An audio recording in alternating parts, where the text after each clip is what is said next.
الحمد لله رب العالمين والصلاة والسلام على سيد الأنبياء والمرسلين أما بعد فأعوذ بالله من الشيطان الرجيم بسم الله الرحمن الرحيم ود كثير من أهل الكتاب لو يردونكم من بعد إيمانكم كفارا حسدا من عند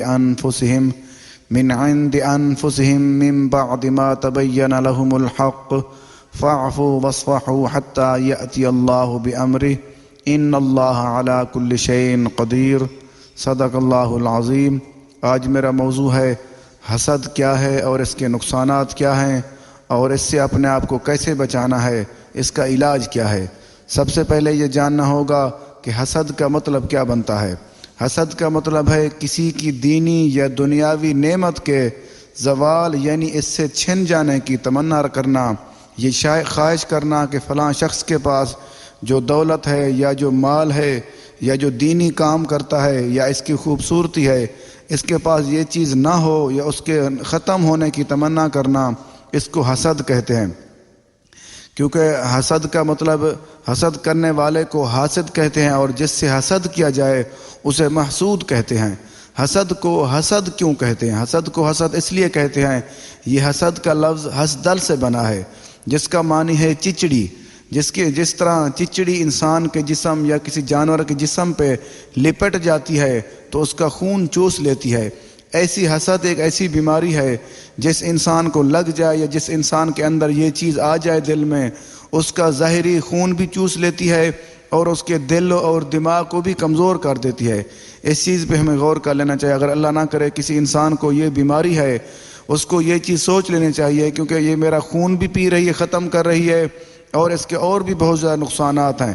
اس کی سادہ مثال یہی ہے، جس انسان کو یہ بیماری لگ جائے اس کا وہ خون چوس لیتی ہے حسد۔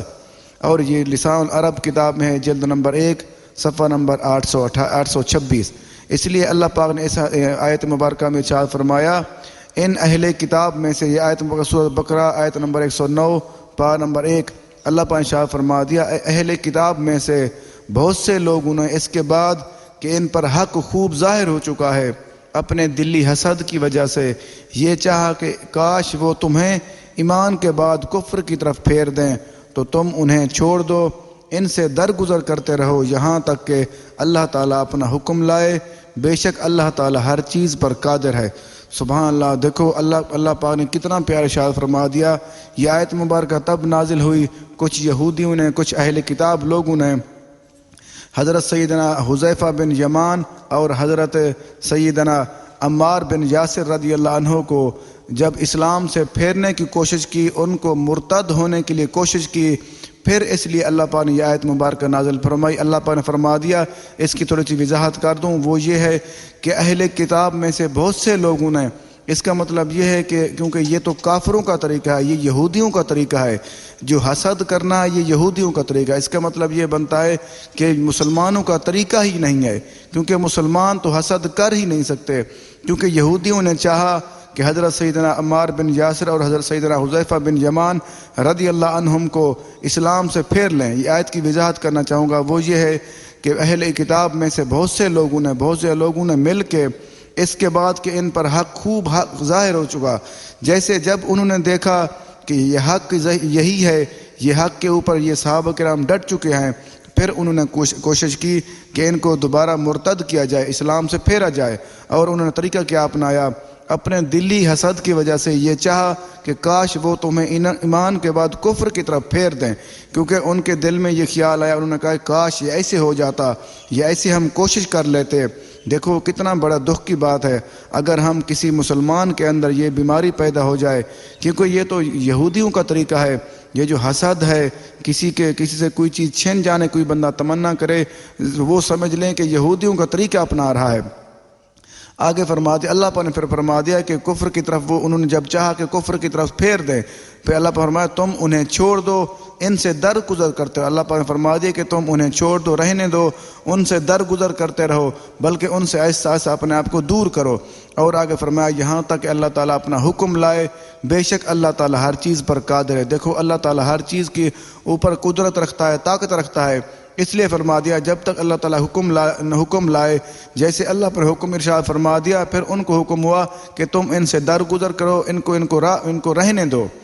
آگے کچھ احادیث مبارکہ کی روشنی میں عرض کرنا چاہوں گا حسد کے حوالے سے۔ ایک حدیث سے قدسی عرض کرنا چاہوں گا کہ سرکار دو عالم صلی اللہ تعالیٰ علیہ وسلم شاہ فرمایا، اللہ تعالیٰ فرماتا ہے جو میرے فیصلے اور میری تقدیر پر راضی نہیں، اسے چاہیے کہ میرے علاوہ دوسرا رب تلاش کرے۔ اللہ اکبر۔ اس کا مطلب یہ ہے کہ اللہ تعالیٰ حسد کرنے والے سے اتنا زیادہ ناراض ہوتا ہے، یا جو اس کی تقدیر کو نہیں مانتا۔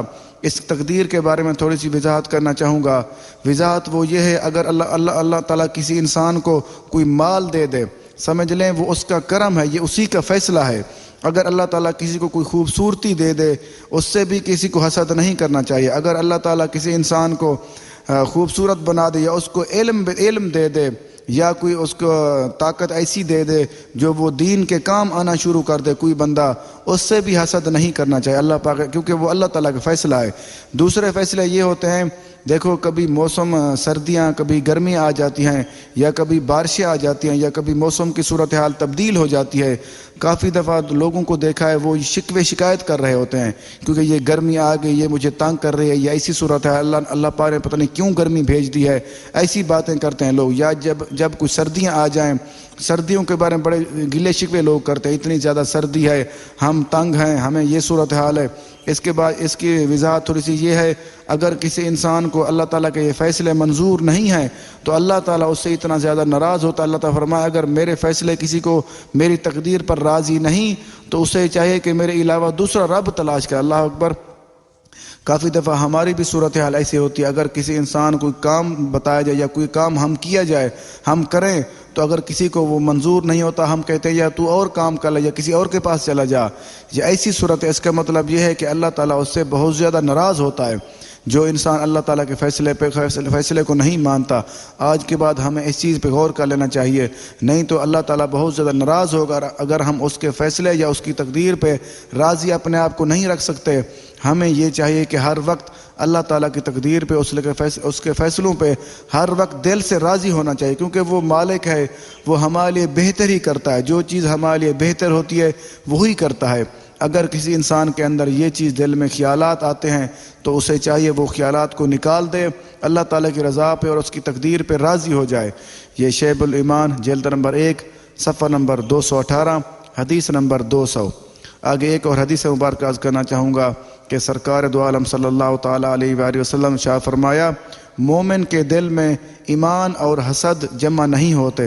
سبحان اللہ۔ دیکھو کتنا پیارا شاہ فرما دیا، آپ نے فرما دیا جو مومن ہے اس کے دل میں حسد جمع نہیں ہو سکتا، کیونکہ اس کی وضاحت یہ ہے، اگر کسی انسان کے اندر اللہ نہ کرے یہ حسد کی بیماری ہے، جو سمجھ لیں یا تو وہ مومن نہیں ہے، یا اگر مومن ہے تو اس کے اندر ایمان اور حسد، مومن کے دل میں ایمان اور حسد جمع نہیں ہوتے۔ مطلب ایک ہی جگہ پہ اگر کوئی بندہ مومن ہے اس کے دل میں ایمان ہوگا، اگر اللہ نہ کرے کوئی انسان منافق ہے اس کے اندر، جس کے اندر حسد ہے اس کے اندر یہ ایمان نہیں ہوگا۔ اس کا وضاحت یہ ہے، وہ یہ فرما دیا کہ ایمان اور حسد جمع نہیں ہوتے، کیونکہ ایک چیز ایک جگہ پہ رہ سکتی ہے۔ اگر کسی انسان کے اندر یہ چیز حسد موجود ہے، وہ سمجھ لینا چاہیے، اگر اللہ نہ کرے کسی ہمارے بھائی کے یا کسی ہم میں سے کسی انسان کے اندر یہ بیماری پائی جا رہی ہے، اس کو یہ چیز سوچ لینی چاہیے، اگر کسی انسان کے اندر حسد ہے تو سمجھ لے ایمان چلا گیا ہے۔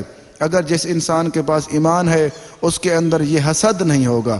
دیکھو کتنا پیارا ارشاد فرما دیا، ہمیں یہ چیز سکھا دی، یہ چیز سمجھا دی۔ اگر آپ ایمان رکھنا چاہتے ہیں، ایمان والے بننا چاہتے ہیں، پھر اپنے دل سے، اپنے دماغ سے یہ حسد کو نکال دیں۔ یہ شعب الایمان جلد نمبر 5 صفحہ نمبر 266 حدیث نمبر 6609۔ آگے ایک اور حدیث مبارک عرض کرنا چاہوں گا کہ سرکار دو عالم صلی اللہ تعالیٰ علیہ وآلہ وسلم نے ارشاد فرمایا، حسد کرنے والے، چغلی کھانے والے اور کاہن کا مجھ سے اور میرا ان سے کوئی تعلق نہیں۔ اللہ اکبر۔ دیکھو اس کا مطلب یہ ہے کہ اللہ تعالیٰ پہلے وہ حدیث قدسی جو میں نے عرض کی ہے اس میں اللہ تعالیٰ نے بہت زیادہ ناراضگی کا اظہار فرمایا، جو حسد کرنے والا، جو اس کے فیصلوں پہ راضی نہیں ہوتا، اور یہاں پہ نبی کریم صلی اللہ علیہ وسلم بھی اتنا زیادہ ناراض ہوتے ہیں۔ آپ نے فرما دیا جو حسد کرنے والا ہے اور جو چغلی کھانے والا ہے، اور آگے فرمایا جو کاہن ہے اس کا مجھ سے میرا ان سے کوئی تعلق نہیں۔ اللہ اکبر۔ اگر کسی انسان کے اندر یہ بیماریاں موجود ہیں، وہ سمجھ لیں اللہ کے نبی کی امت سے بیزار ہے، کیونکہ وہ اللہ کے نبی اس کو بیزار کر رہے ہیں، اس کو اپنی امت سے بھی نکال رہے ہیں، کیونکہ آپ نے یہ بھی فرما دیا وہ مجھ سے اس کا میرا تعلق کوئی نہیں ہے، نہ اس کے ساتھ میرا تعلق ہے، نہ میرا اس کے ساتھ تعلق ہے، نہ اس کا میرے ساتھ۔ اس کا مطلب یہ ہے کہ اللہ کے نبی اس کو اپنی امت سے بھی محروم کر رہے ہیں۔ کہ ہمیں یہ چیز سوچنا چاہیے، جو انسان حسد کرتا ہے، لوگوں سے نفرت کرتا ہے، نفرت سے مراد یہ ہے کہ وہ ان سے چھن جانے کی توقع رکھتا ہے، اور آگے فرمایا جو انسان چغل خیر چغلیاں کرتا ہے، اور آگے فرمایا جو کاہن ہوتے ہیں وہ جادو وغیرہ کرنے والے، اگر کوئی انسان کاہن ہے اس کا بھی نبی کریم صلی اللہ علیہ وسلم کی امت سے کوئی تعلق نہیں ہے۔ یہ چیز ہمیں سوچ لینی چاہیے۔ یہ مجمع الزوائد کتاب الادب حدیث نمبر 13126۔ آگے ایک اور حدیث مبارک عرض کرنا چاہوں گا کہ سرکار دو عالم صلی اللہ تعالیٰ علیہ وآلہ وسلم نے ارشاد فرمایا، تم میں پچھلی امتوں کی بیماری حسد اور بغض بہت زیادہ بڑھ گئی، یہ موڑ دینے والی ہے، کاٹ دینے والی، جیسے بال کاٹے جاتے ہیں۔ اور آپ نے فرمایا میں یہ نہیں کہتا کہ بال موڑتی ہے، لیکن یہ دین کو موڑ دیتی ہے۔ اللہ اکبر۔ اگر کسی آپ نے وضاحت فرما دی، کیونکہ تم میں پچھلی جو پہلے کی امتیں تھیں، پہلے نبیوں کی امتیں گزر چکی ہیں، ان کو بھی یہی بیماری لگی تھی، حسد اور بغض بہت زیادہ بڑھ گئی، کیونکہ ان کے اندر آپ نے وضاحت فرما دیا کہ ان کے اندر یہ بیماریاں بڑھ چکی تھی، مطلب یہ زیادہ ہو گئی تھی۔ آپ نے واضح فرما دی یہ موڑ دینے، اس کا مطلب یہ ہے یہ کاٹ دینے والی ہے۔ آپ نے آگے وضاحت فرما دی یہ بالوں کو کاٹنے والی نہیں ہے، بلکہ یہ دین کو موڑ دیتا۔ اللہ اکبر۔ اس کا مطلب یہ ہے جس انسان کو یہ بیماری لگ جائے، یا حسد یا بغض والی بیماری اگر کسی انسان کے اندر آ جائے، پیدا ہو جائے، جیسے وہ پہلے حدیث مبارکہ میں وضاحت ہو چکی ہے، ایمان اور حسد ایک جگہ پہ نہیں رہتے۔ یہاں پہ فرما دیا اگر کوئی انسان دیندار ہے، دین کا کام کرنے والا ہے، اگر اس کے اندر یہ بیماری پیدا ہو گئی، حسد آ گیا، تو وہ اس کے دین کو وہ موڑ دے، کاٹ دے گی، اس کا دین ختم ہو جائے گا۔ اللہ معاف کرے۔ اللہ تعالیٰ سے دعا بھی ہمیں کیا کریں، اور کوشش بھی کیا کریں تاکہ ہمارے اندر یہ بیماری ختم ہو جائے۔ یہ سنن ترمذی شریف کی حدیث ہے، جلد نمبر 4 صفحہ نمبر 228، حدیث نمبر 2518۔ آگے ایک اور حدیث مبارک عرض کرنا چاہوں گا۔ سرکار دو عالم صلی اللہ تعالیٰ علیہ وآلہ وسلم شاہ فرمایا، لوگ جب آپس میں حسد نہ کریں گے ہمیشہ بھلائی پر رہیں گے۔ سبحان اللہ۔ دیکھو کتنا پیارا طریقہ ارشاد فرما دیا۔ جو انسان آپ نے واضح فرما دیا جب تک آپس میں حسد نہ کریں گے لوگ ہمیشہ بھلائی پر رہیں گے۔ دیکھو ہماری صورتحال کیوں یہ خراب ہے، کیوں ہم ہر وقت گلے شکوے کرتے ہیں، یا ہر وقت ہم دکھوں اور تکلیفوں میں کیوں ہیں؟ اس کی وجہ یہی ہے، آپ نے فرما دیا جب تک آپس میں حسد نہ کریں گے ہمیشہ بھلائی پر رہیں گے۔ اگر ہمارے اندر ساری دنیا کے اندر، ساری نبی کی امت کے اندر یہ بیماری ختم ہو جائے، حسد کرنے والے، پھر کیا ہوگا؟ ہمیشہ ہم بھلائی میں آ جائیں گے، ہم اللہ تعالیٰ کے کرم میں آ جائیں گے، ہر وقت خوشحال اور مطمئن ہو جائیں گے۔ اس لیے یہی چیز ہمیں کھائی جا رہی ہے، کیونکہ ہم ایک دوسرے سے حسد کرتے ہیں، بغض کینہ رکھتے ہیں۔ اس لیے جو حسد نہ کرے گا، فرما دیا جو حسد نہ کرے گا، اگر ہمارے اندر یہ بیماری حسد کرنے والی ختم ہو جائے، پھر ہم بھلائی پر ہمیشہ بہترین رہیں گے۔ اگر اللہ نہ کرے کسی انسان کے اندر یہ بیماری ختم نہیں ہو رہی، پھر وہ بھلائی کی طرف نہیں آ سکتا، اس کی بھلائی ہی ختم ہو جائے، اس کی طرف بھلائی ملنا ختم ہو جائے گی۔ یہ المعجم الکبیر حدیث نمبر 8157، جلد نمبر 8 صفحہ نمبر 309۔ آگے ایک اور حدیث مبارک عرض کرنا چاہوں گا۔ حضرت سیدنا وہب بن منبہ رضی اللہ عنہ فرماتے ہیں کہ حاسد کی 3 نشانیاں، وہ حاسد کی نشانیاں بتا رہے ہیں، جو حسد کرنے والا انسان ہوتا ہے اس کی 3 نشانیاں ہوتے ہیں۔ ہمیں یہ چیز سوچ لینا چاہیے، اگر کوئی انسان حسد کرنے والا اس کا ہمیں پتہ کیسے چلے گا؟ کیونکہ انہوں نے فرما دیا، اللہ کے ولی وہ فرماتے ہیں کہ حسد کرنے والے کی 3 نشانیاں ہوتے ہیں۔ سب سے پہلی نشانی وہی ہوتی ہے جس سے وہ حسد کرتا ہوگا اس کی وہ چاپلوسی، اس کی وہ پیچھے چلتا رہے گا، اس کی کشامتیں کرتا رہے گا۔ جو انسان جس سے حسد کرتا ہوگا وہ سمجھ ہمیں آ جانا چاہیے کہ یہ اگر چاپلوسی کر رہا ہے تو سمجھ لینا چاہیے یہ انسان اس سے حسد کرتا ہے۔ اور دوسری نشانی یہ فرمائی کہ اس کے پیٹھ پیچھے غیبت کرے گا۔ اس کی بہت زیادہ لوگوں کو ہم نے دیکھا ہے، وہ بہت زیادہ لوگوں کی غیبت کرتے ہیں، وہ اس لیے غیبت کرتے ہیں ان کے مال، ان کی یا خوبصورتی یا کسی چیز کو دیکھ کے ان کو وہ ہضم نہیں ہو رہی تھی، اس لیے وہ ان کو وہ پریشان کر رہی ہوتی ہے، وہ حسد کی وجہ سے۔ دوسری بات یہ ہے، اور تیسری بات وہ فرماتے ہیں جس سے اگر کوئی انسان حسد کرتا ہوگا اس کو وہ مصیبت میں دیکھ کر وہ خوش ہوگا، وہ کہے گا دیکھو یہ ٹھیک اس کے ساتھ ہو رہا ہے، یہ بڑا دولت مند بنا ہوا تھا، یہ اتنا خوبصورت بنا ہوا تھا، اب یہ تکلیف میں مبتلا ہے، اس لیے اس پہ وہ خوش ہوگا۔ یہ منہاج العابدین میں ہے، صفحہ نمبر 74۔ آگے ایک اور حدیث مبارک عرض کرنا چاہوں گا کہ سرکار دو عالم صلی اللہ تعالیٰ علیہ وآلہ وسلم نے شاہ فرمایا، آپس میں حسد نہ کرو، آپس میں بغض و عداوت نہ رکھو، پیٹھ پیچھے ایک دوسرے کی برائی بیان نہ کرو، اور اے اللہ تعالیٰ کے بندو بھائی بھائی ہو کر رہو۔ سبحان اللہ، دیکھو یہ ہمیں بھائی چارہ اور ہمیں ایک دوسرے کے ساتھ پیار محبت سے رہنے کا طریقہ ارشاد فرما دیا۔ آپ فرما دیا اے اللہ تعالیٰ کے بندو آپس میں حسد نہ کرو، آپس میں بغض و عداوت بھی نہ رکھو، اور پیٹھ پیچھے ایک دوسرے کی برائی بھی بیان نہ کرو، اور اے اللہ تعالیٰ کے بندو بھائی بھائی ہو کر رہو۔ دیکھو کتنا پیارا طریقہ ارشاد فرما دیا، کیونکہ ہماری عادت کیا ہے، اس لیے پہلے لوگ بھی یہی کرتے ہوں گے، اور جو صحابہ کرام سے پہلے لوگ تھے یا جیسے نئے نئے لوگ مسلمان ہوئے ہیں ان کی ہو سکتا ہے یہ عادتیں ہوں گی، یا اللہ کے نبی کو یہ پتہ تھا میری امت کے لوگ کیسے ہوں گے، اس لیے کیونکہ اللہ پاک نے اپنے نبیوں کو چیزیں سکھا دی ہیں، بتا دی ہیں، اس لیے اللہ کے نبی نے بھی واضح آگے فرما دیا تاکہ آنے والے لوگ، آنے والے میرے امتی زندگی کیسے گزاریں، اس لیے فرما دیا کہ اے میرے امتیوں، اے اللہ کے بندو بھائی بھائی بن جاؤ، یہ حسد بغض کینہ اپنے دل سے عداوت کو ختم کر دو۔ یہ بخاری شریف کی حدیث ہے، کتاب الادب جلد نمبر 4 حدیث نمبر 6066۔ آگے ایک اور حدیث مبارک عرض کرنا چاہوں گا کہ سرکار دو عالم صلی اللہ تعالیٰ علیہ وآلہ وسلم نے شاہ فرمایا، حسد ایمان کو اس طرح خراب کر دیتا ہے جس طرح ایلوا شہد کو خراب کر دیتا ہے۔ اللہ اکبر، دیکھو ہمیں اس چیز پہ غور کر لینا چاہیے۔ اگر ہم ایماندار، الحمدللہ ہم ایماندار ہیں، ہمارے اوپر اللہ تعالیٰ کا کرم ہے، ہم مسلمان ہیں، ہم نے کلمہ پڑھا ہے، اگر کسی انسان کے اندر حسد آ گیا، آپ فرما دیا کہ ایمان کو اس طرح خراب کر دیتا ہے جس طرح ایلوا شہد کو خراب کر دیتا ہے۔ ایلوا اس کو کہتے ہیں جو ایک بوٹی ہوتی ہے، بڑی کڑوی سخت بوٹی، اس کو گھی کنوار بوٹی اس کو کہتے ہیں۔ اگر اس کے اندر کا جو رس نکلتا ہے، اس کا جو گودا، جو اس کا مغز نکلتا ہے، وہ بہت زیادہ کڑوا ہوتا ہے۔ اگر آپ فرما دیا جیسے اگر کسی شہد میں وہ ایلوا وہ رس ڈال دیا جائے تو وہ شہد کا سارے اتنا میٹھا شہد کا ذائقہ خراب ہو جاتا ہے۔ اس لیے جس انسان کے اندر یہ حسد آ جائے وہ اس کے ایمان کو ایسے خراب کر دیتا ہے۔ یہ کنز الامال کتاب الاخلاق حدیث نمبر 7437، یہ جامع الصغیر میں بھی ہے، حدیث نمبر 3819۔ آگے ایک اور حدیث مبارک عرض کرنا چاہوں گا کہ سرکار دو عالم صلی اللہ تعالیٰ علیہ وآلہ وسلم نے شاہ فرمایا، حسد نیکیوں کو اس طرح کھا جاتا ہے جس طرح آگ لکڑی کو کھا جاتی ہے۔ اللہ اکبر، دیکھو یہ ہمیں مثالیں اس لیے ارشاد فرمائی کیونکہ ہمارے پاس یہ چیزیں موجود ہیں، ہم روزانہ آگ جلاتے ہیں یا لکڑیوں کو جلتا ہوا دیکھتے ہیں، اس لیے فرما دیا حسد نیکیوں کو، جس انسان کے اندر نیکیاں ہوں، بہت زیادہ نیکیاں وہ کرتا ہو، یا جیسے ہم کوئی نہ کوئی نیکی کر لیتے ہیں، اگر کسی ہمارے پاس نیکیاں موجود ہوتی ہیں، اگر ہمارے اللہ نہ کرے کسی انسان کے اندر یہ حسد کی بیماری آ جائے، اس کی نیکیوں کو ایسے کھا جاتی ہے جیسے آگ لکڑیوں کو کھا جاتی ہے۔ بلکہ ایک حدیث مبارکہ میں نے پڑھا ہے وہ جیسے سوکھی لکڑیوں کو کھا جاتے ہیں، کیونکہ وہ جو سوکھی لکڑیاں ہوتی ہیں ان کو آگ جلدی لگتی ہے، جو اگر کوئی گیلی لکڑی ہو اس کو ایسا ایسا لگتی ہے، یا بالکل شروع سے تو لگتی نہیں ہے، کیونکہ یہاں پہ اس لیے فرما دیا آگ اس طرح نیکیوں کو کھا جاتا ہے حسد جس طرح آگ لکڑی کو کھا جاتی ہے۔ ہمیں اس چیز پہ غور کر لینا چاہیے۔ یہ سنن ابی داؤد شریف کی حدیث ہے، کتاب الادب حدیث نمبر 4903۔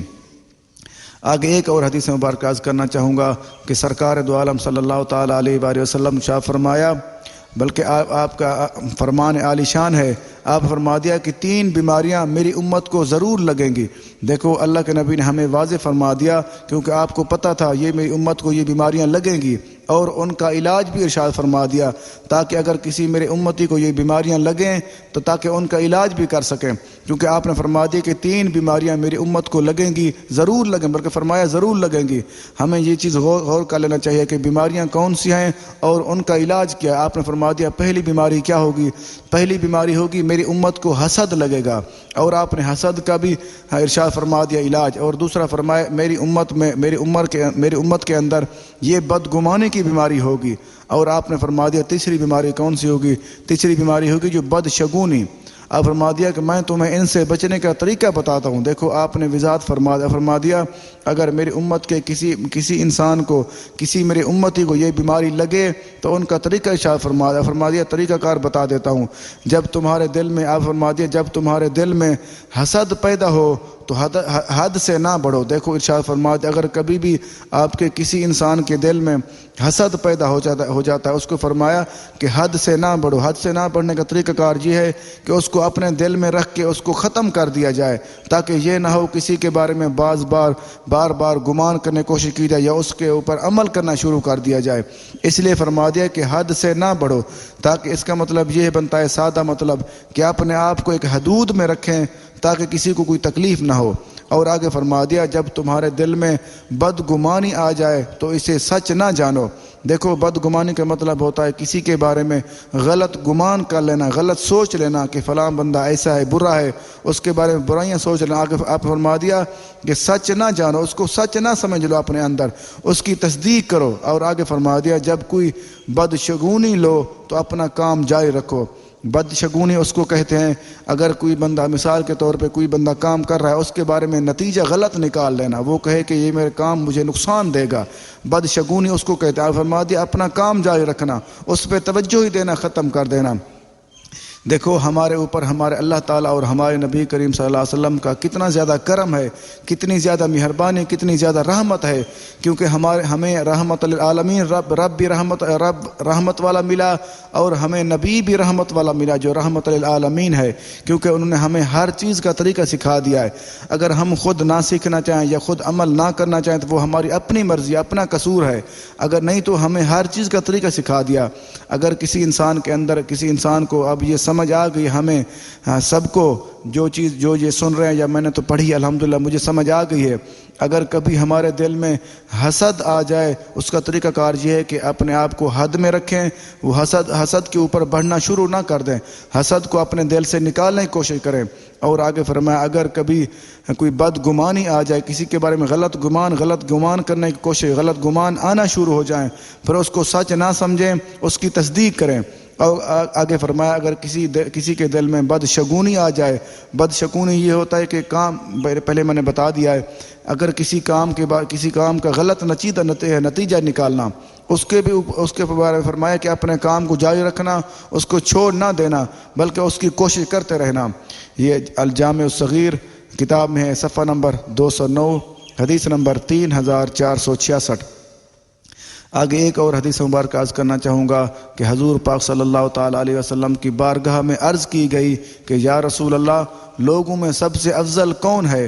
تو سرکار دو عالم صلی اللہ تعالیٰ علیہ وسلم شاہ فرمایا زبان کا سچا اور مخموم القلب، جو مخموم القلب ہے۔ صحابہ کرام رضوان اللہ علیہم اجمعین نے عرض کی کہ یا رسول اللہ صلی اللہ علیہ وسلم یہ تو ہم جانتے ہیں کہ زبان کا سچا کون ہے۔ اس کا مطلب یہ ہے کہ صحابہ کرام نے عرض کی کہ یا رسول اللہ ہم یہ تو جانتے ہیں کہ زبان کا سچا، کیونکہ یہ سادہ الفاظ ہے کہ زبان کا سچا کون ہے، لیکن انہوں نے عرض کی کہ یا رسول اللہ صلی اللہ علیہ وسلم لیکن ہم مخموم القلب سے کیا مراد ہے؟ آپ وضاحت فرما دیں کہ صحابہ کرام عرض کی کہ آپ وضاحت فرما دیں کہ مخموم القلب کون ہے؟ تو سرکار دو عالم صلی اللہ علیہ وسلم نے ارشاد فرمایا اللہ تعالیٰ سے ڈرنے والا۔ مخموم القلب کا ویسے مطلب یہ بنتا ہے کہ اللہ تعالیٰ دل میں ہر وقت یہ چیز سوچ لینا کہ اللہ تعالیٰ کے احکامات کیسے ہیں، اللہ تعالیٰ کے حکم کے مطابق چلنے والا مخموم القلب اصل اس کو کہتے ہیں۔ اور آپ نے واضح فرما دیا کہ مخموم القلب وہ ہے جو اللہ تعالیٰ سے ڈرنے والا ہے، وہی بات آگے فرمایا ہر قسم کے جرم، سرکشی، دھوکہ دہی اور حسد سے بچنے والا۔ سبحان اللہ۔ دیکھو آپ نے وضاحت فرما دی کہ پہلے فرمایا کہ جو اللہ تعالیٰ سے ڈرنے والا ہے، اللہ تعالیٰ کے احکامات کے مطابق چلنے کی کوشش کرتا ہے، اگر کوئی دل میں سوچتا ہے کوئی غلطی کمی بیشی ہو جائے اس سے وہ معافی مانگتا ہے۔ اور آگے فرما دیا کہ ہر قسم کے جرم و سرکشی، دھوکہ دہی اور حسد سے بچنے والا۔ دیکھو فرما دیا جو کسی انسان کو دھوکہ نہیں دیتا، جو انسان کسی انسان سے حسد نہیں کرتا اور سرکشی، لڑائیاں جھگڑے بھی نہیں کرتا۔ اس لیے واضح فرما دیا ہمیں اس چیز پہ غور کر لینا چاہیے، اگر ہم مخموم القلب بہترین انسان بننا چاہتے ہیں تو پھر کیا ہوگا؟ پھر ہمیں اپنے اندر سے حسد کو نکال دینا ہوگا اور لوگوں سے دھوکہ دہی کرنے کو نکال دینا ہوگا اور زبان کا سچا ہونا ہوگا، کیونکہ آپ نے واضح فرما دیا کہ سب سے افضل انسان وہ ہے، بہترین انسان وہ ہے جو زبان کا سچا ہے اور جو حسد نہیں کرتا اور جو لوگوں کو دھوکہ دہی لوگوں کے ساتھ نہیں کرتا اور سرکشی کسی کے ساتھ لڑائی جھگڑا بھی نہیں کرتا۔ یہ سنن ابن ماجہ شریف کی حدیث ہے، جلد نمبر 4 صفحہ نمبر 475، حدیث نمبر 4212۔ آگے ایک اور حدیث مبارک عرض کرنا چاہوں گا کہ سرکار دو عالم صلی اللہ تعالیٰ علیہ وآلہ وسلم شاہ فرمایا، حسد سے بچتے رہو، کیونکہ حضرت آدم علیہ السلام کے 2 بیٹوں میں سے ایک نے دوسرے کو حسد ہی کی بنا پر قتل کیا تھا، لہٰذا حسد ہر برائی کی جڑ ہے۔ اللہ اکبر۔ دیکھو آپ نے وضاحت فرما دی، آپ نے ایک مثال ارشاد فرما دی، کیونکہ حضرت آدم علیہ السلام کے جو 2 بیٹے تھے حابیل اور قابیل، ان کے درمیان جب جھگڑا ہوا، بلکہ ایک نے قابیل نے قتل کر دیا حضرت حابیل کو، اس کی وجہ یہی بنی کیونکہ ایک نے حسد کیا دوسرے کے ساتھ۔ آپ نے واضح فرما دیا کیونکہ حسد ہی اس کی ہر برائی کی جڑ ہے۔ ہمیں یہ چیز سوچ لینا چاہیے، کیونکہ اگر ہمارے پاس کوئی برائیاں آ رہی ہیں، ہمارے پاس کوئی غلطی کمی بیشیاں ہو رہی ہم سے، کیونکہ اس کی مین وجہ حسد ہی ہوگی۔ کسی سے حسد کرنے کے بعد انسان کی عقل کمزور ہو جاتی ہے، اس کا جسم بھی کمزور ہو جاتا ہے، اس لیے وہ غلط کام کرنا شروع کر دیتا ہے۔ اس کی عقل تو ہوتی نہیں، وہ سوچ تو سکتا نہیں، اس لیے وہ غلط کام کرتا ہے۔ اس لیے فرما دیا کہ برائی کی جڑ ہے، یہ برائی کی بنیاد ہے۔ اس کا مطلب یہ ہے کہ یہاں سے برائی پیدا ہوتی ہے۔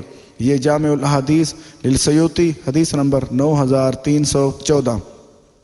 آگے کچھ واقعات عرض کرنا چاہوں گا۔ ایک واقعہ ہے کہ حضرت سیدتنا حوا رضی اللہ عنہا کے ہر حمل میں جب بچے پیدا ہوتے، ایک لڑکا اور ایک لڑکی پیدا ہوتے، اور ایک حمل کے لڑکے کا دوسرے حمل کے جب ایک ساتھ 2 پیدا ہوتے، ایک لڑکی اور ایک لڑکا، اور شام کو اور 2 اور پیدا ہوتے، اور جو صبح والے ہوتے ان کا نکاح شام والوں سے کیا جاتا۔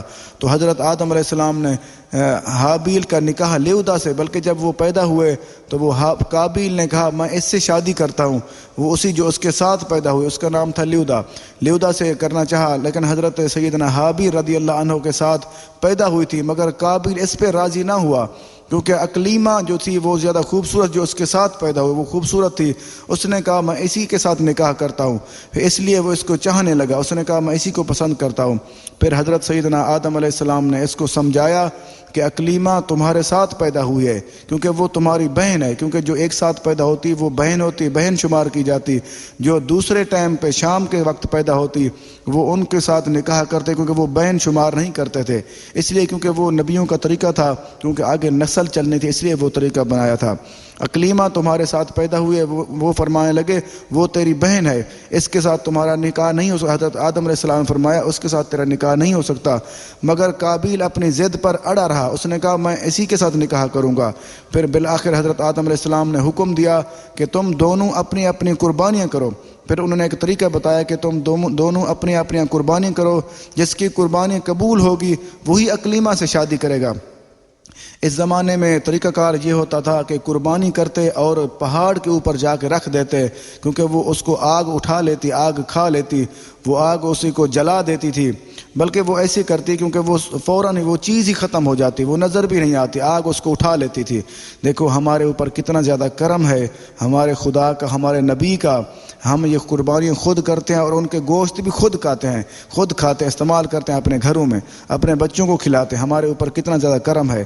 پہلے کا طریقہ کار یہ ہوتا تھا اس کو آگ جلا لیتی اور آگ کھا جاتی تھی۔ پھر انہوں نے جب ایسا کیا تو حضرت حابیل نے ایک بکری قربانی کر کے وہاں پہ پہاڑ کے اوپر رکھ دی، وہ کچھ ہی دیر میں وہ اس کی بکری آگ نے کھا لیا، اور قابیل نے کچھ گندم کے گچھے اور اس نے جا کے رکھے۔ حضرت سیدنا حابیل رضی اللہ عنہ کی قربانی اللہ پاک نے قبول فرماری، اور جو قابیل کی قربانی تھی وہ بالکل قبول نہیں، وہ ویسے کہ پڑی رہی۔ اس پر قابیل کے دل میں بغض و حسد پیدا ہو گیا، وہ بغض و حسد کرنے لگا، اس نے کہا میں ایسے کروں گا، کیونکہ اس کے اندر حسد پہلے پیدا ہو چکا تھا، اس نے کہا میں اسی پہ عمل کروں گا۔ پھر حضرت سیدنا حابیل رضی اللہ عنہ کو قتل کی دھمکی دی، اس نے کہا کہ میں تجھے قتل کر دوں گا۔ حضرت سیدنا حابیل رضی اللہ عنہ نے کہا کہ قربانی قبول کرنا تو اللہ تعالیٰ کا کام ہے، وہ متقی اور پرہیزگار لوگوں کی قربانی قبول فرماتا ہے، اگر تو متقی ہوتا، ضد کرنے والا نہ ہوتا تو تیری قربانی ضرور قبول ہوتی، اور ساتھ یہ بھی کہا اگر تو مجھے قتل کرے گا، میرے اوپر ہاتھ اٹھائے گا، کیونکہ میں تجھے کچھ نہیں کہوں گا، میں اپنے ہاتھ نہیں اٹھاؤں گا، کیونکہ میں اللہ تعالیٰ کی ذات سے ڈرتا ہوں، میں اسی کے حکم کی پیروی کرتا ہوں۔ اور ساتھ یہ بھی کہا میرے قتل کے ہاتھ بڑھانے کے لیے میں تجھے اپنا ہاتھ بھی نہیں روکوں گا، کیونکہ اگر تو مجھے قتل کرے گا تو میں اپنا ہاتھ بھی نہیں تجھے اپنے ہاتھ سے نہیں روکوں گا۔ لیکن قابیل کو ان باتوں کا کوئی اثر نہ ہوا، پھر بھی وہ اپنے ضد پہ اڑا رہا، اور آخر پہ ضد کرنے کے بعد موقع تلاش کرتے ہوئے اس نے موقع تلاش کیا، حضرت سیدنا حابیل رضی اللہ عنہ کو قتل کر دیا۔ جب تو حضرت حابیل رضی اللہ عنہ کی عمر 20، اس وقت حضرت حابیل کی عمر 20 سال تھی، اور یہ قتل کا حادثہ کچھ لوگ ایک روایت میں آتا ہے کہ مکہ مکرمہ میں جبل سور کے پاس، اور ایک روایت میں آتا ہے جبل ہرا کی گھاٹی میں ہوا۔ یہ احیاء العلوم شریف میں ہے، جلد نمبر 3 صفحہ نمبر 661۔ آگے ایک اور واقعہ عرض کرنا چاہوں گا۔ جب حضرت سیدنا نوح علیہ السلام نے اپنی قوم پر پانی کا عذاب آنے سے پہلے حکم خداوندی پر ہر جنس کا ایک جوڑا بنایا۔ اس کی تھوڑی سی وضاحت کر دوں، وہ یہ ہے جب حضرت سیدنا نوح علیہ السلام نے اپنی قوم کو دعوت دی، جب انہوں نے دعوت کو قبول نہیں کیا، پھر اللہ تعالیٰ کے حکم سے اللہ تعالیٰ کا حکم نازل ہوا کہ آپ کشتی بناؤ، اور کشتی بنا کے اس پہ دو جوڑے، ایک جوڑا ہر چیز کا، ایک نر اور ایک مادہ اپنی کشتی میں سوار کرو، پھر میں پانی بھیجوں گا، پھر یہ کشتی پانی کے اوپر تیرے گی۔ پھر ایسے ہوا کہ حضرت نوح علیہ السلام نے کشتی بنائی اور جوڑے سوار کیے۔ جیسے جوڑے سوار کر کے وہ کشتی جانے لگی، دیکھا ایک بوڑھا کشتی کے اندر داخل ہو گیا۔ حضرت نوح علیہ السلام نے پوچھا اے بوڑھا تو کون ہے، تجھے کس نے یہاں پہ سوار کیا ہے؟ تو خود سوار ہو یا تجھے کسی نے سوار کیا ہے؟ اجنبی بوڑھا تھا، کیونکہ وہ پہلے وہاں پہ موجود نہیں تھا، اجنبی بوڑھا تھا۔ ان سے پوچھا تمہیں کس نے کشتی میں سوار کیا؟ اس نے کہا میں اس لیے آیا ہوں تاکہ لوگوں کے دلوں میں وسوسے ڈالوں، کیونکہ وہ شیطان تھا، وسوسے ڈالوں تاکہ اس وقت ان کے دل میرے ساتھ اور ان کے جسم آپ علیہ السلام کے ساتھ رہے۔ اللہ اکبر! دیکھو شیطان کتنا زیادہ کوشش کرتا ہے۔ وہ شیطان بوڑھے کی شکل میں آ کر کشتی میں سوار ہو گیا۔ پھر اس نے جیسے حضرت نوح علیہ السلام نے پوچھا تو کون ہے، اس نے کہا میں شیطان ہوں، اور میں اس لیے آیا ہوں تاکہ آپ کے جو امتی ہیں، جو لوگ ہیں، ان کے دلوں میں وسوسے ڈالوں تاکہ ان کے دل میرے ساتھ ہوں اور ان کے جسم آپ کے ساتھ ہوں۔ اللہ معاف کرے۔ دیکھو آج کل بھی ہمیں یہی صورتحال ملتی ہے، کافی دفعہ صورتحال یہ ہوتی ہے کہ ہمارے دل شیطان کے ساتھ ہوتے ہیں، ہمارے جسم لوگوں کے ساتھ ہوتے ہیں۔ ہمیں اس چیز پہ غور کر لینا چاہیے، کیونکہ جو شیطان ہے یہ ہمارے دل پہ حملہ کرتا ہے، ہمارے دل پہ وار کرتا ہے۔ پھر حضرت نوح علیہ السلام نے فرمایا اے اللہ تعالیٰ کے دشمن، کشتی سے اتر جا، کیونکہ تو مردود ہے، تو شیطان ہے۔ تو شیطان نے کہا میں لوگوں کو 5 چیزوں سے ہلاکت میں، شیطان نے کہا میں تجھے کچھ چیز بتانے لگا ہوں، کیونکہ وہ بتانے لگا، اس نے کہا کہ میں 5 چیزوں کے ذریعے لوگوں کو ہلاکت میں ڈالتا ہوں۔ تو اس نے کہا 3 چیزیں میں آپ علیہ السلام کو ابھی بتا سکتا ہوں، مگر 2 نہیں بتاؤں گا۔ پھر حضرت نوح علیہ السلام تھوڑی دیر سوچنے لگے، پھر اللہ پاک نے وحی کی حضرت نوح علیہ السلام کی طرف۔ اللہ پاک نے فرمایا اے حضرت نوح علیہ السلام کہ تو کیا کر، تو مجھے اس کو کہو کہ تو مجھے 3 چیزیں نہ بتا، بلکہ جو تو 2 چیزیں نہیں بتانا چاہتا مجھے وہ بتا دے جو تو نہیں بتانا چاہتا۔ تو شیطان نے کہا مجھے کوئی جھوٹا نہیں کر سکتا۔ اس نے کہا چلو 2 باتیں ایسی ہیں جو مجھے کبھی بھی جھوٹا نہیں کرتی، اور میں اس پہ کبھی ناکام نہیں ہوتا، اور نہ ہی کبھی مجھے اس سے کوئی تکلیف ہوتی ہے۔ اس نے اس سے پہلے لوگوں کو تباہی میں ڈالتا۔ اس نے کہا یا نہ مجھے یہ ناکام کرتی ہے، نہ اس سے کبھی شرمسار ہوتا ہوں، بلکہ ان 2 ہی وجوہات کے ذریعے میں لوگوں کو تباہی میں ڈالتا ہوں، لوگوں کو ہلاکت میں ڈالتا ہوں۔ اس نے کہا پہلی چیز کون سی ہے؟ پہلی چیز ہے حسد، اور جو مجھے کبھی بھی ناکام نہیں ہونے دیتا۔ اور فرمایا دوسری چیز ہے حرص و لالچ، جیسے انسان کے اندر میں حرص اور لالچ کی صورتحال ڈال دوں وہ کبھی بھی کامیاب نہیں ہو سکتا، بلکہ اس کو کرتے کرتے اس کی مرض یہ بڑھتی جاتی ہے، یہ مرض بڑھتے بڑھتے اس کو جہنم میں لے جاتے۔ اور آگے فرمایا جس انسان کے اندر حسد کی عادت میں ڈال دوں اس کو بھی حسد بھی وہ اس کو برباد کر دیتا ہے۔ اس نے کہا میں اس لیے خود بھی لعنتی ہوا ہوں، حسد کی وجہ سے اللہ پاک نے مجھے لعنت کی اور مجھے نکال دیا۔ یہ تفسیر حقی میں ہے۔ آگے ایک اور واقعہ عرض کرنا چاہوں گا۔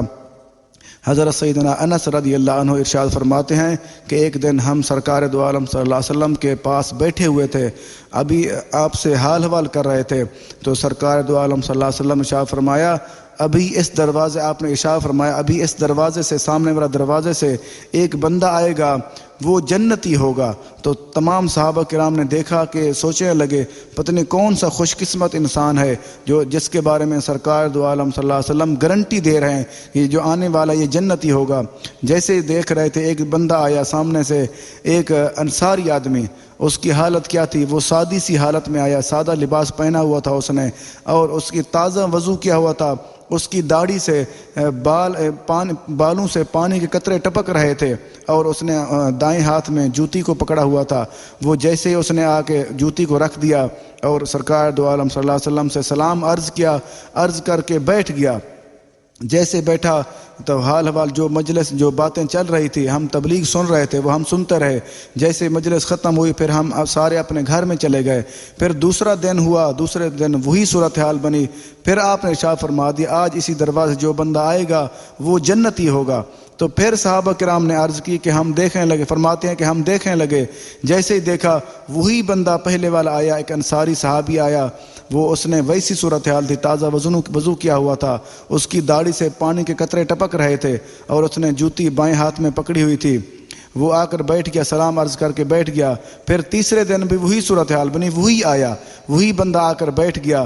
پھر حضرت سیدنا عبداللہ بن عمرو بن عاص رضی اللہ عنہ اس شخص کے پیچھے چلے گئے۔ ان کے دل میں خیال آیا پتہ نہیں یہ کیا کام کرتا ہوگا، کیا اتنا کوئی اچھا عمل کرتا ہوگا جو اللہ تعالیٰ اور اس کے رسول پاک صلی اللہ علیہ وسلم کو پیارا ہوا، اور اللہ کے نبی اس کو جنت کی بشارت دے رہے ہیں پہلے ہی۔ کہ وہ حضرت عبداللہ بن عمرو بن عاص رضی اللہ عنہ اس شخص کے پیچھے چلے گئے، ان کے گھر میں جا کر عرض کی کہ میں آپ کا مہمان بنتا ہوں۔ پھر وہاں پہ تین رات ان کے پاس مہمان بنے۔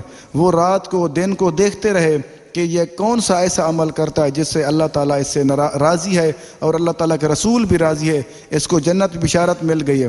وہ جیسے دیکھتے رہے وہ ویسے معمول کے مطابق رہے، کھانا کھاتے اور نماز پڑھ کے سو جاتے۔ وہ رات کو ایک چیز ان کو ملی، وہ جیسے ان کا پاسا ایک سائڈ پہ کرتے، وہ اللہ اکبر کہتے، اللہ تعالیٰ کا نام لیتے۔ حضرت عبداللہ بن عمرو بن عاص رضی اللہ عنہ فرماتے ہیں کہ میرے دل میں خیال آیا شاید یہی چیز اللہ تعالیٰ کے نبی کو پسند آ گئی، اس لیے جنت کی بشارت دی۔ تو پھر جب 3 دن گزر گئے تو حضرت عبداللہ بن عمرو بن عاص رضی اللہ فرماتے ہیں کہ میں نے پوچھا کہ اے تو انصاری صحابی، تو کیا ایسا عمل کرتا ہے جس کے اللہ کے نبی نے ہمیں یہی فرمایا ہے کہ 3 دن یہی فرماتے رہے جو بندہ آئے گا یہ جنتی ہے؟ اس نے کہا کہ میں اور تو کوئی عمل نہیں کرتا، میرے اندر کوئی ایسا عمل نہیں ہے، لیکن کچھ چیزیں میرے پاس ہیں۔ ایک چیز میں کرتا ہوں سب سے زیادہ، میں کسی انسان سے حسد نہیں کرتا، کسی سے بغض کینہ نہیں رکھتا۔ اس کا مطلب یہ ہے کہ میرا دل بالکل صاف ہے، کسی اللہ کے مخلوق کے ذریعے اللہ کے مخلوق کے ساتھ میں حسد نہیں کرتا، کوئی نفرت نہیں کرتا۔ سبحان اللہ، دیکھو اللہ کے نبی نے کتنے پیاری گارنٹی دی ہے، کتنے پیارے عمل پہ گارنٹی دی ہے۔ اگر ہم بھی حسد کرنے سے باز آ جائیں، حسد کرنے سے دور رہیں، اپنے آپ کو دور رکھیں، پھر اللہ تعالیٰ اور اس کے رسول کریم صلی اللہ علیہ وسلم ہم سے راضی ہوں گے اور ہمیں جنت کی بشارت۔ اس لیے ارشاد فرما دیا، اس لیے یہ واقعہ لکھا گیا ہے تاکہ میری امت کو پتہ چلے، کیونکہ صحابہ کرام ہر چیز لکھتے تھے اور آگے پوری امت کے لیے یہ پیغام ہوتا۔ یہ شعب الایمان حدیث نمبر 6605۔ آگے ایک اور واقعہ عرض کرنا چاہوں گا۔ حضرت سیدنا موسیٰ علیہ السلام نے ایک شخص کو عرش کے سایہ میں دیکھا کیونکہ وہ عرش کے سائے میں بیٹھا ہوا تھا۔ پھر اللہ تعالیٰ سے عرض کی، یا اللہ تعالیٰ اس کو یہ درجہ کس لیے ہو، کس عمل سے ملا ہے اتنا بڑا درجہ؟ کیونکہ وہ عرش کا سایہ اس کو نصیب ہوا۔ اللہ کے نبی فرماتے ہیں، اللہ تعالیٰ سے عرض کرتے ہیں، یا اللہ اس کو یہ درجہ کس عمل سے حاصل ہوا ہے؟ اللہ تعالیٰ نے فرمایا، اے حضرت موسیٰ علیہ السلام 3 عمل کی وجہ سے یہ انسان 3 عمل کرتا ہے۔ سب سے پہلا عمل وہ ہے یہ کسی پر حسد نہیں کرتا۔ دیکھو اگر ہم کسی انسان سے، کسی مسلمان سے حسد نہیں کریں گے تو اللہ تعالیٰ ہمیں کیا اجر دے گا؟ ہمیں اللہ تعالیٰ اپنے عرش کا سایہ نصیب فرمائے گا۔ اور آگے فرمایا یہ اپنے ماں باپ کا فرما بردار تھا۔ دیکھو اگر ہم اپنے والدین کی فرما بردار بن جائیں، ان کے ہر حکم کو ماننے لگ جائیں، صرف وہ حکم نہ مانیں جس سے اللہ تعالیٰ اور اس کے رسول کریم صلی اللہ علیہ وسلم کے خلاف ہو، وہ نہ مانیں، باقی سارے حکم ماننے والے بن جائیں، پھر بھی ہمیں اللہ تعالیٰ عرش کا سایہ نصیب فرمائے گا۔ اور آگے فرماتے ہیں جو چغل خوری سے خود کو بچاتا تھا، دیکھو اگر ہم خود کو چغل خوری سے بچانے والے بن جائیں، چغل خوری سے بچنے والے بن جائیں، پھر بھی ہمیں اللہ تعالیٰ عرش کا سایہ نصیب فرمائے گا۔ یہ مکارم الاخلاق صفحہ نمبر 83 حدیث نمبر 257۔ آگے ایک اور واقعہ عرض کرنا چاہوں گا۔ حضرت سیدنا بکر بن عبداللہ مزنی رحمۃ اللہ علیہ فرماتے ہیں، ایک شخص کسی بادشاہ کے پاس جایا کرتا تھا، اس کے سامنے کھڑا ہو کر کہا کرتا تھا، احسان کرنے والے کو احسان کا بدلہ دو، کیونکہ بروں کو ان قریب ان کی برائی کافی ہو جائے گی۔ سبحان اللہ، دیکھو کتنا پیارا طریقہ تھا۔ ایک بزرگ تھا، وہ حضرت سیدنا بکر بن عبداللہ مزنی رحمۃ اللہ علیہ فرماتے ہیں، ایک شخص تھا، وہ ایک بادشاہ کے پاس جاتا تھا، اس کو جا کے نصیحت کرتا، باتیں یہی کرتا، کیونکہ وہ باتیں کیا کرتا کہ احسان کرنے والے کو احسان کا بدلہ دو۔ وہ فرماتا تھا جو انسان احسان کرتا ہے اس کو بدلہ دو، کیونکہ بروں کو ان قریب ان کی برائی کافی ہو جائے گی۔ دیکھو اگر کوئی انسان کسی انسان کا برائی کرتا ہے، اس کو تکلیف دیتا ہے، اس کی سزا اس کو لازمی مل جاتی ہے، بلکہ ملتی ہے۔ اگر یہ ہو ہی نہیں سکتا کسی کو، اگر کوئی بندہ تکلیف دے اس کو وہ سزا نہ ملے، یہ ہو سکتا ہے اس کو کچھ دن دیر ہو جائے، یا اللہ تعالیٰ درگزر کر دیتا ہے، یا اللہ تعالیٰ تھوڑی ڈھیل دیتا ہے انسان کو، لیکن اس کی سزا اس کو لازمی ملتی ہے۔ پھر آگے وہ شخص کیا کرتا ہے، وہ شخص یہ باتیں کرتا روزانہ۔ ایک شخص کو اس کے حسد آنے لگا، اس نے کہا یہ کیوں بادشاہ قریب جاتا ہے، وہ حسد کرنے لگا۔ پھر اس نے کیا اس نے بادشاہ سے اتنا اپنے قریب، اس نے کہا بادشاہ نے اس کو اتنا اپنے قریب کیا ہوا ہے، لہٰذا وہ بادشاہ قریب گیا۔ اس نے بادشاہ کو کہا، جو انسان حسد کرتا تھا وہ چلا گیا بادشاہ کے قریب۔ اس نے کہا یہ جو بندہ آتا ہے آپ کے ساتھ آپ کے پاس، یہ بندہ کیا کرتا ہے؟ یہ بندہ کہتا ہے بادشاہ کے منہ سے بدبو آتی ہے، بڑی گندی بو آتی ہے۔ پھر بادشاہ غصہ آیا، اس نے اس لیے کہا تاکہ اس کو بادشاہ مروا دے گا، کیونکہ یہ جو بڑا نصیحت کرتا ہے، بادشاہ قریب گیا ہوا ہے، وہ حسد کرنے لگا۔ پھر جیسے اس نے بادشاہ کو بتایا، بادشاہ کو غصہ آیا، بادشاہ نے کہا چلو اس کو مجھے صبح میرے پاس بھیج دینا۔ دوسرے دن جب آیا تو اس نے اپنے منہ پہ کپڑا رکھ لیا۔ اس نے کہا جیسے بادشاہ کو کہا کہ جیسے آپ کے پاس آئے گا یہ اپنے منہ پہ کپڑا رکھ لے گا۔ پھر وہ جو کپڑا جب دوسرا دن ہوا، اس نے اس کو بلایا، حسد کرنے والے نے کھانا کھلائے اور کچی لہسن اور کچے اس کو پیاز کھلائے، تاکہ جب یہ بادشاہ کے پاس جائے اپنے منہ میں کپڑا رکھے، تاکہ بادشاہ کو یقین ہو جائے یہ وہ کہتا ہے کہ تیرے منہ سے بو آتی ہے۔ پھر بادشاہ نے خط لکھ کے دیا کسائی کو کیا خط لکھا؟ اس نے لکھا بادشاہ نے، جو بندہ میں آپ کے پاس بھیج رہا ہوں اس کو قتل کر دے اور اس کی کھال میں بھوسا بھر کے میرے پاس بھیج دے۔ وہ جیسے وہ بادشاہ نے بلایا، وہ جو نصیحت کرنے والا بندہ تھا وہ بادشاہ کے پاس آ گیا۔ بادشاہ نے خط لکھا، وہ خط لے کے جا رہا تھا، راستے میں جو انسان حسد کرتا تھا جو بندہ، اس نے پوچھا کہ تو کیا کر رہا ہے، کہاں جا رہا ہے؟ اس نے کہا بادشاہ نے مجھے خط دیا ہے، میں اس کسائی کو خط دینے جا رہا ہوں۔ اس نے سوچا، جو حسد کرنے والا، اس نے سوچا کہ ہو سکتا ہے بادشاہ نے کوئی انعام دیا ہو، کوئی انعام دینا چاہ رہا ہو، اس لیے یہ انعام میں وصول کر لوں، یہ نہ کر لے۔ اس نے وہ خط لے کے وہ چلا گیا۔ جیسے وہ کسائی کے پاس گیا، کسائی نے خط پڑھا، کسائی نے اس کو فوراً ذبح کر دیا، قتل کر کے ذبح کر کے اس کی کھال میں بھوسا بھر کے بادشاہ کے پاس بھیج دیا۔ بادشاہ نے سوچا چلو یہ وہی بندہ ہے، یہ اس کی کھال میرے پاس آ چکی ہے۔ لیکن جیسے دوسرا دن ہوا تو دوسرے دن ہونے کے بعد وہ جو نصیحت کرنے والا بندہ تھا وہ پھر آ گیا۔ پھر بادشاہ بڑا حیران ہوا، اس نے کہا میں نے اس کو خط دیا تھا، یہ پتہ نہیں وہ اس نے کس کو بھیجا ہے میرے پاس۔ وہ جیسے وہ بادشاہ کے دل میں خیال آیا، وہ بادشاہ نے پوچھ لیا کہ یہ تجھے میں نے کل خط دیا تھا، وہ تو نے کہاں کیا ہے، کس کو دیا ہے؟ تو اس نے بتایا کہ فلاں بندے کو میں نے دیا ہے۔ کہ اس نے کہا یہ تو نے کیوں دیا ہے؟ اس نے کہا وہ مجھے آ گیا میرے پاس، اس نے کہا مجھے دے دے خط، اس لیے میں نے اس کو دے دیا ہے۔ بادشاہ نے پوچھا کہ تو ایسی صورتحال کیوں کرتا تھا؟ پھر اس نے بتایا کہ مجھے کوئی آپ سے نفرت نہیں ہے، نہ آپ کے منہ سے بو آتی ہے۔ پھر بادشاہ نے پوچھا تو نے منہ پہ کپڑا کیوں دیا؟ اس نے کہا میں نے کپڑا اس لیے دیا، اس انسان نے مجھے کچے پیاز اور کچے لہسن کھلائے تھے، اس لیے میرے منہ سے بو تھی، اس لیے میں نے کپڑا دیا تاکہ یہ بادشاہ کے منہ میں نہ جائے میری بو۔ پھر اس نے سوچا، اس نے کہا جو حسد کرنے والا ہوتا ہے واقعی اس کا انجام مل جاتا ہے، جو برا انسان ہوتا ہے۔ اس کے دل میں خیال کیسے آیا؟ کیونکہ ایک بادشاہ کی عادت تھی، جو کسی کو انعام کے لیے خط لکھتا وہ اپنے ہاتھ سے لکھتا، اگر کسی کو کوئی سزا کے لیے خط لکھتا وہ کسی اور سے لکھواتا تھا۔ اس دن ایسی صورتحال بنی، بادشاہ نے وہ خط اپنے ہاتھ سے خود ہی لکھ لیا، کیونکہ اللہ تعالیٰ کا نظام ہے جو انسان کسی کے ساتھ برائی کرتا ہے اس کو اس کا صلہ لازمی ملتا ہے، اسی پہ ہمیں غور کر لینا چاہیے۔ یہ واقعہ لکھا ہوا احیاء العلوم شریف میں، جلد نمبر 3 صفحہ نمبر 662۔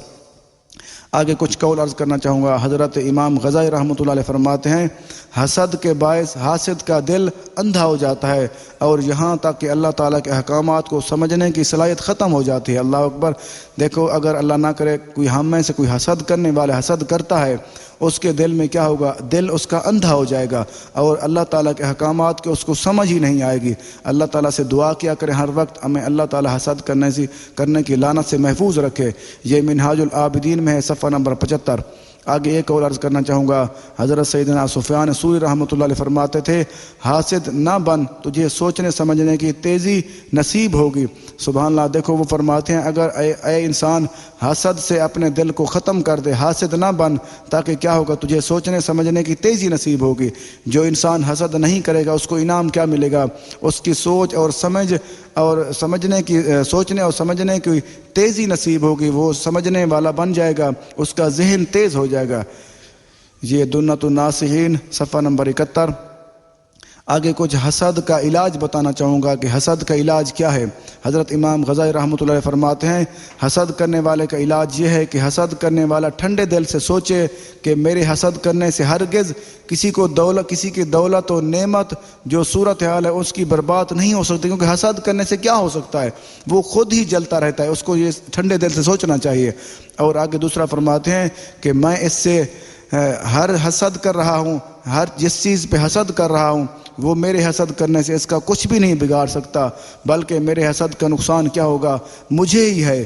مجھے کیا ہے؟ میں خواہ مخواہ اس کے دل کی جلن بن رہا ہوں، اپنے دل کو جلن میں مبتلا کر رہا ہوں اور ہر وقت حسد کی آگ میں جلتا رہتا ہوں اور میری نیکیاں برباد ہو رہی ہیں، کیونکہ جو انسان حسد کرتا ہے اس کی نیکیوں کو جس طرح آگ لکڑیوں کھاتی ہے ویسے کھا جاتی ہے، ختم ہو جاتی ہیں حسد کی وجہ سے۔ اور آگے فرماتے ہیں اور میری نیکیاں برباد ہو رہی ہیں، اور فرماتے ہیں جس سے میں حسد کر رہا ہوں میری نیکیاں قیامت والے دن اس کو مل جائیں گی۔ اور پھر یہ بھی سوچنا چاہیے کہ میں جس سے حسد کر رہا ہوں اللہ تعالیٰ نے اس کو دی ہیں یہ نعمتیں، میں تو اللہ تعالیٰ کی عطا پر اعتراض کر رہا ہوں، کیونکہ اللہ تعالیٰ نے اس کو دی ہیں، میں اس کی عطا پر اعتراض کر رہا ہوں اور اپنا دین و ایمان بھی خراب کر رہا ہوں۔ اور پھر یہ سوچنا چاہیے اللہ تعالیٰ جس کو دیتا ہے اور اس چیز کا حقدار ہوتا ہے تو وہ دیتا ہے، اور اس کو یہ بھی سوچنا چاہیے اگر میں اس چیز کا حقدار ہوتا تو مجھے یہ چیزیں ضرور ملتی۔ اور اگر ہم ان باتوں پہ غور کریں تو ہمارے دل سے حسد نکل جائے گا۔ یہ احیاء العلوم شریف میں ہے، جلد نمبر 3، صفحہ نمبر 342۔ آگے ایک اور عرض کرنا چاہوں گا۔ حضرت امام غزالی رحمۃ اللہ علیہ فرماتے ہیں، لکھتے ہیں کتاب میں، آپ فرماتے ہیں کہ ظاہری اعمال کا باطنی اوصاف کے ساتھ ایک خاص تعلق ہے۔ وہ فرماتے ہیں کہ ظاہری اعمال کا باطنی اعمال سے خاص تعلق ہے۔ اگر کسی انسان کا باطن اللہ نہ کرے خراب ہو، اس کا ظاہر بھی آہستہ آہستہ خراب ہو جاتا ہے۔ اگر کسی انسان کا باطن حسد اور تکبر سے پاک ہو تو وہ ظاہری اعمال بھی درست ہوتے ہیں۔ سبحان اللہ۔ وہ فرماتے ہیں اگر کسی انسان کے کسی انسان کا اندر ٹھیک ہے، اندر پاک ہے، اس کا ظاہر خراب ہے، وہ آہستہ آہستہ اس کا ظاہر بھی ٹھیک ہونا شروع ہو جائے گا۔ اگر وہ فرماتے ہیں کسی انسان کا اندر خراب ہے، اس کا آہستہ آہستہ ظاہر بھی خراب ہو جائے گا۔ یہ منہاج العابدین میں ہے، صفحہ نمبر 13۔ آگے حسد کرنے والے جو حاسدین ہیں، حسد کرنے والے کو کیا نقصانات ہوتے ہیں؟ دنیاوی نقصانات کیا ہوتے ہیں اور دینی نقصانات کیا ہوتے ہیں؟ سب سے پہلا نقصان یہ ہوتا ہے اس کے تعلقات بھی کسی کے ساتھ خوشگوار اچھے نہیں رہتے، کیونکہ حسد کرنے والے سے لوگ نفرت کرتے ہیں۔ اور دوسرا نقصان کیا ہے؟ حاسد شخص ذہنی پریشانی مبتلا رہتا ہے۔ جو انسان حسد کرنے والا ہوگا وہ ذہنی طور پہ مطمئن اور خوشحال نہیں ہوگا، وہ ذہنی طور پہ پریشان ہوگا۔ اور آگے کیا فرماتے ہیں؟ جس کی وجہ سے اس کو جسمانی بیماری بھی لگ جاتی ہیں، کیونکہ جو انسان حسد کرنے والا ہوتا ہے کیونکہ وہ ہر وقت جلتا رہتا ہے، اس کو بیماریاں لگ جاتی ہیں۔ بیماریاں کون سی ہیں؟ اس کا دل کی مرضیں شروع ہو جاتے ہیں، بلڈ پریشر ہائی ہو جاتا ہے، کبھی لو ہو جاتا ہے، کبھی اور بیماریاں بہت زیادہ لگ سکتے ہیں حسد کرنے کی وجہ سے۔ اور تیسری نقصان کون سا ہوگا؟ دوسروں کی مال کی کمی کی وجہ سے اپنی دنیاوی ترقی سے محروم ہو جاتا ہے، کیونکہ جو انسان دوسروں سے حسد کرتا رہتا ہے وہ اپنی ترقی سے محروم ہو جاتا ہے، وہ ترقی کر ہی نہیں سکتا، کیونکہ وہ اپنی طرف توجہ کر ہی نہیں سکتا، کیونکہ وہ لوگوں کے ساتھ حسد کرتا رہتا ہے۔ اور چوتھا نقصان کیا ہوتا ہے؟ وہ لوگوں کو نیچا دکھانا چاہتا ہے، لوگ اس کی عزت ہی نہیں کرتے۔ دیکھو اس کی عزت بھی ختم ہو جاتی ہے۔ جو انسان کسی کی عزت نہیں کرتا، کسی سے حسد کرتا ہے، اس کی لوگ عزت نہیں کرتے۔ اور پانچواں نقصان کیا وہ فرماتے ہیں لوگ اس سے نفرت کرتے ہیں، اپنی خوشیوں میں اس کو شریک نہیں کرتے۔ جو انسان خود خوش نہیں ہوتا وہ دوسروں کی خوشیوں کو مزید خراب کر دیتا ہے۔ اس لیے وہ فرماتے ہیں جو انسان حسد کرتا ہے وہ دوسروں کی خوشیوں میں اس کو لوگ شریک نہیں کرتے اپنی خوشیوں میں۔ اور وہ فرماتے ہیں کہ جو انسان خود پریشان ہو وہ دوسروں کو مزید پریشان کر دیتا ہے۔ وہ چھٹا نقصان کون سا ہے؟